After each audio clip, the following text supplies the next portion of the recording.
Hey everyone, my name is Omar and this is Tamago and Friends. This week we're making Philly cheesesteaks. Let's begin. For our prep work, we're going to cut up all of our vegetables. This means 1 red onion and a few green peppers. Once all of your vegetables are cut, place them inside of a mixing bowl and set aside. It is here we're going to prep our meat. You can use whatever kind of cut of beef you would like to. We are using sirloin for this.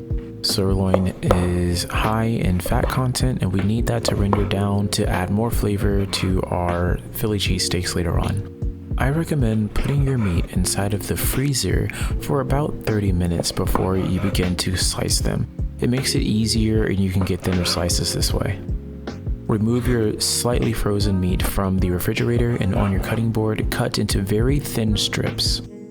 Once your beef is cut, go ahead and season with salt, pepper, cumin, and whatever other ingredients you want to add to your Philly cheesesteaks. Set the seasoned beef aside in the refrigerator for about 30 minutes.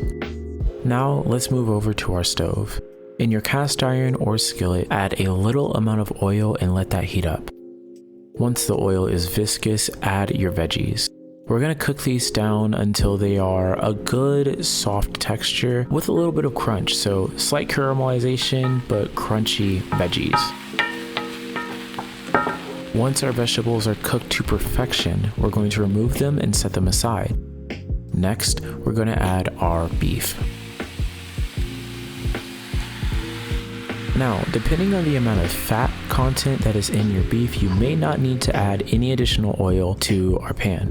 We're going to render out all of the fat and the water that comes from the beef until there is nothing left. You will see later on that I actually move the meat to one side of the cast iron to expose all the rest of the fat and other juices that rendered from the beef. You can scoop that out and make it a little bit faster so you can get to the sizzling and caramelization phase of your sandwich.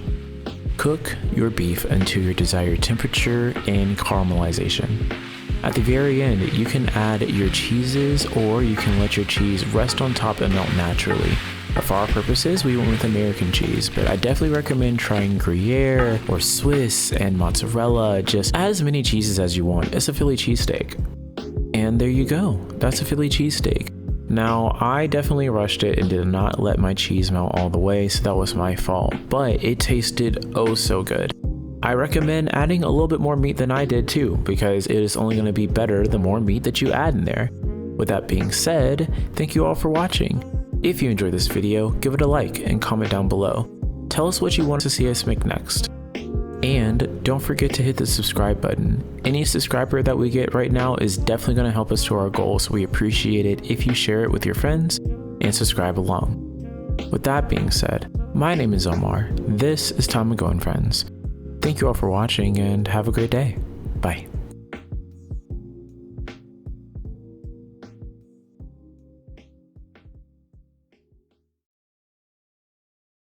Now might be a really good time for you to get angry. That's my secret, Cat. I'm always angry.